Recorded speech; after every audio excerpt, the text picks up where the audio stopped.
What's up, guys? This is Aaron, and I've got a bet for you for the national championship game. So this season, 63 and 31. That's about 67%, I think, plus 22 and a half units almost. So it's been a good year. I'm sad that it's over, but we'll be back at it next season. So this is kind of a game where I've basically taken two looks at this game. I watched the SEC championship game live, and then I watched it again a couple of days ago just to, kind of see what was going on in the trenches, see what's going on in the secondary. The second time, third time you watch a game, you really start to see things that you couldn't really see live because you're just watching where the ball is going. So, Alabama, you can still get +3. I think at a couple of books. For Georgia, you can get as low as -2. And I think you can get the money line -140, maybe a little better now, just depending on the book. So if you like Alabama, you got to get +3. Don't get the 2.5, the 2, don't take a bad number.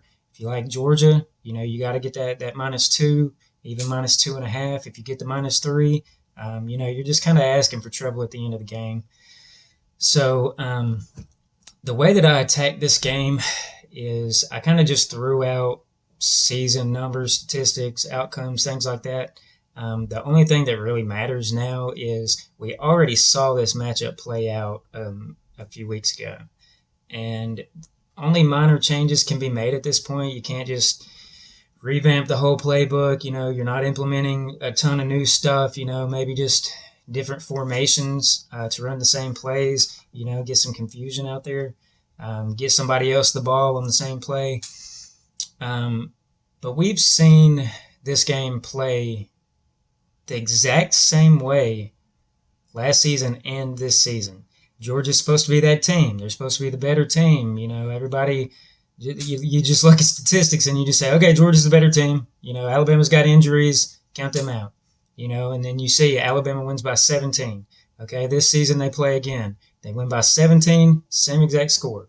So clearly there's something about Kirby Smart just trying to emulate Nick Saban, and it's just I don't think he's doing enough of his own wrinkles in there. I think he's just trying to beat Nick Saban at Nick Saban's game, and that's just not the way that you want to attack them. It's just not the way to beat them. So, obviously, you've got basically two narratives. If you like Alabama, you think that they beat them the first time, they'll beat them the second time. Nick Saban is a dog, I got to take that. If you like Georgia, you're probably just thinking, they got beat the first time, now they can beat them in the rematch. They've already seen them, defense is so good, they're just unstoppable. Last thing I saw last game against Michigan, they just destroyed them, played this great game. And that might be why you like Georgia. So really with the line being 3, 2, 3, whatever you can find, there's just not a lot of value there. Like my bet's not a value bet based on the line. But, really in this game, it's a national championship. Both teams are going to lay it all out there. Fourth downs, they're going for it, things like that. They might play really slow out of the gate. So I just think that, whichever, side your own dog or favorite, you're not betting because you're getting the line value. You got to look at this from a standpoint of the, Kirby versus Nick Saban. What's the personnel going to be like on the field? You got to know, Alabama has injury problems right now. That could be the difference in the game. Alabama's got, John Mechie went out.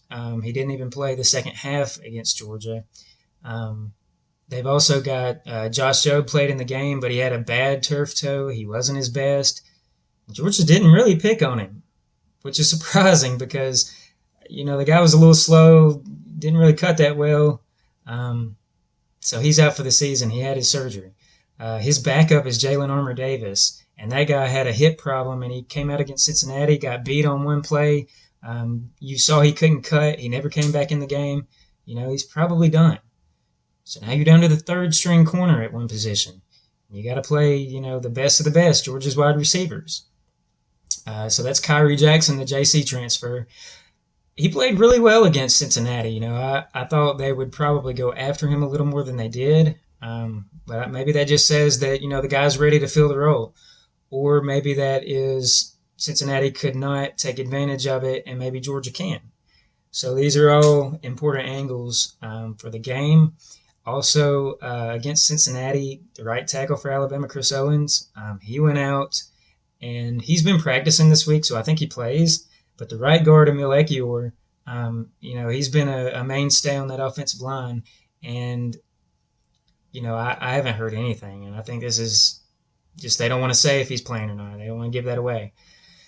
So it's probably just something I'm going to have to see when they, show the lineups at the beginning of the game, who's playing right guard. The backup came in and played pretty well. But, Georgia's a different animal. So you got to look at these injuries. I'm not sure how to quantify them, to be honest, because I think Chris Owens plays. Emil Ekiyor, I think he had a dislocated shoulder, and I've heard you can possibly play through that on the offensive line, so maybe they both play.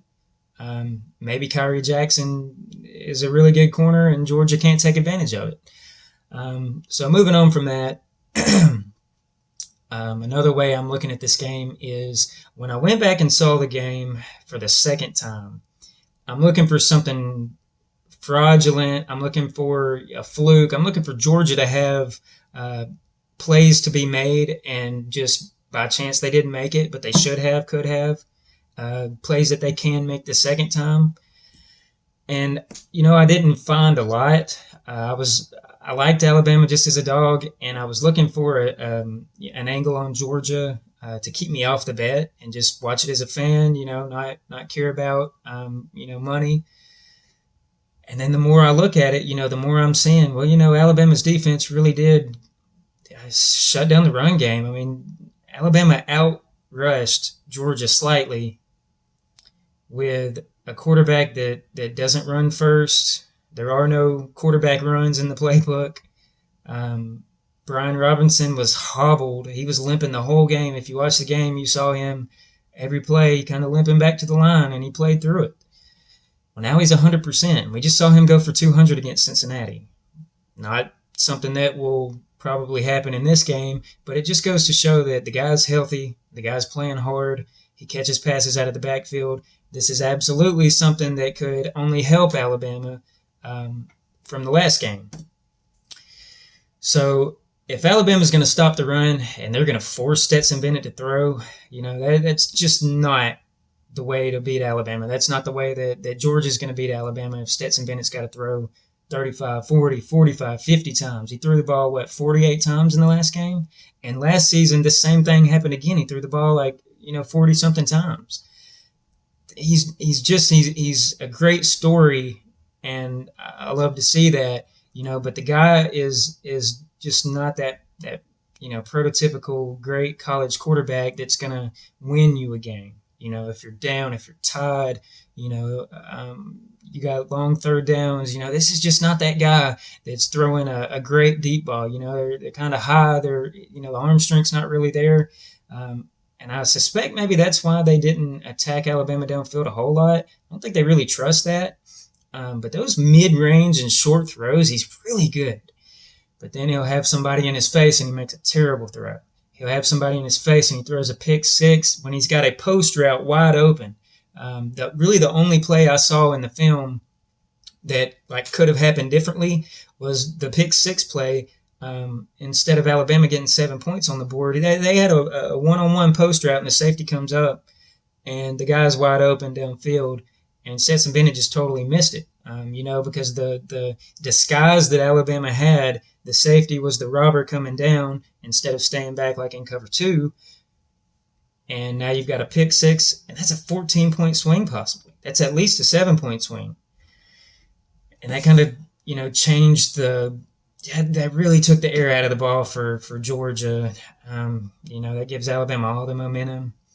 So I think, if this game's going to play out where Stetson Bennett's having to sling the ball around, Georgia doesn't seem to have those wide receivers on the outside that make the long plays. The guys that, like Jamison Williams, open in the middle of the field, and he's just going to outrun you to the sideline and then run upfield, and you just can't catch him. And I don't see a lot of that from Georgia. They kind of have to run that offense through the tight end. I don't like running offense through the tight end, okay? I think Alabama will let Bowers have everything he wants. They'll let him go for 102 touchdowns, as long as that means that they're not, giving up a long ball deep, that they're not giving up, getting gashed in the run game. I think that they're okay with the tight end having those yards. He's not like, outrunning your secondary to the end zone. So Alabama's going to have to scheme around that, but what I've seen from the offensive coordinator for Alabama is, as the season's gone on, he's caught some really great plays. Just the way that he sets it up, the formations, the way that he can attack a defense. And I can't bet Georgia because I can't bet an outcome that I haven't seen happen yet. Like if you bet Georgia, you're betting on something that you have never seen happen. You're taking a leap of faith that it's going to happen, and it could. Georgia can win by margin. But I haven't seen this happen, so I can't bet Georgia. So I'm either going to pass or take the dog. And I've seen the dog, outshine the dogs, the pun intended. So I think this game probably plays out slow to begin with. Georgia's going to have to establish the run game because they cannot get, Stetson Bennett throwing, 40 passes again. That's not what they want. Alabama, there's no telling what they're going to do. Because they throw deep, medium, short. I think they're going to want to run the ball a lot. Try to get Brian Robinson his carries now that he's healthy. And the dude's running aggressively right now. So all the quotes that I've heard all the press conferences and stuff. The players are really locked in.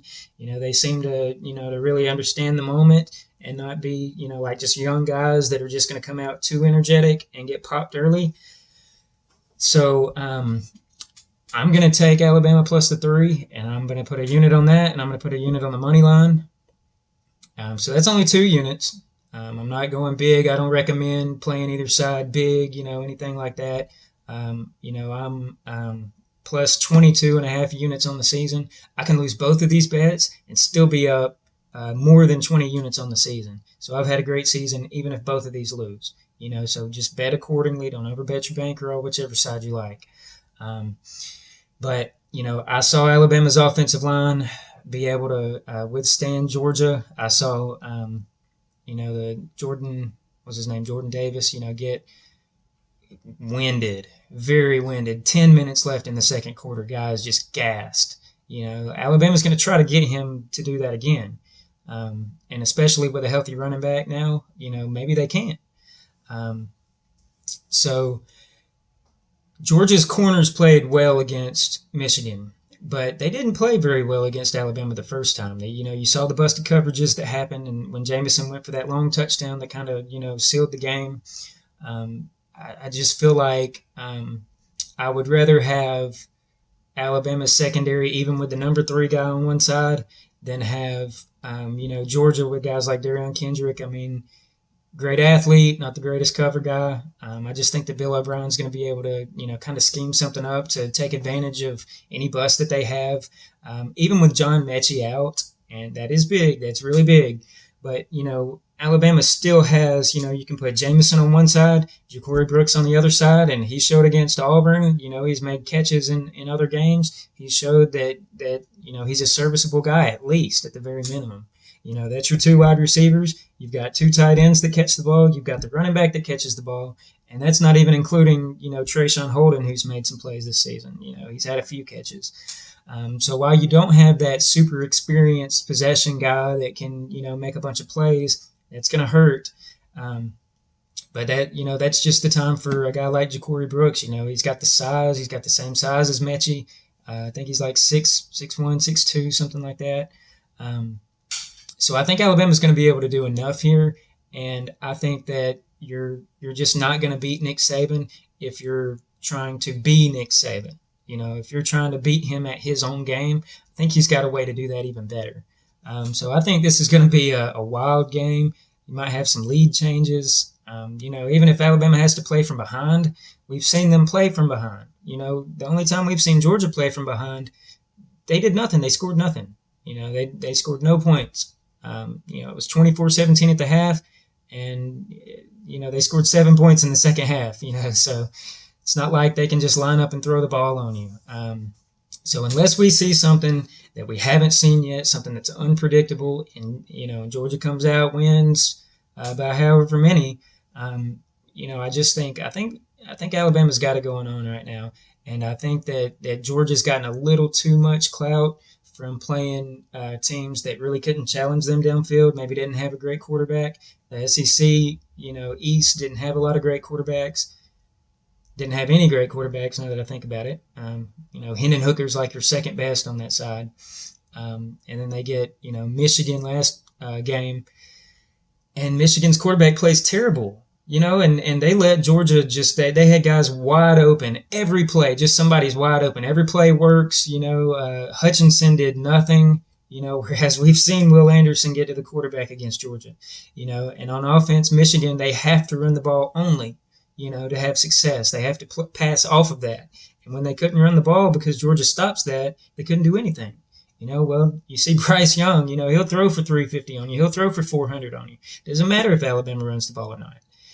So I think with a little added on the ground with Brian Robinson, both teams, I think, have an equal shot to win this. I think it's 50-50. I can't take Georgia and lose that bet and feel like I made a good bet, feel good about that. If I take Alabama and they lose, then at least, I took a side where I've seen them win the game by margin before, and now it's a dog price. So I'm going to take Alabama, try to get that +3, another unit on the money line. Best of luck to everybody. I might make some videos over the off season. I know I'm going to, be back next probably summer, for the opening lines and for the win totals. I do this year round. That's how I'm able to keep up with everything. So best of luck to everybody. Appreciate you guys listening this football season.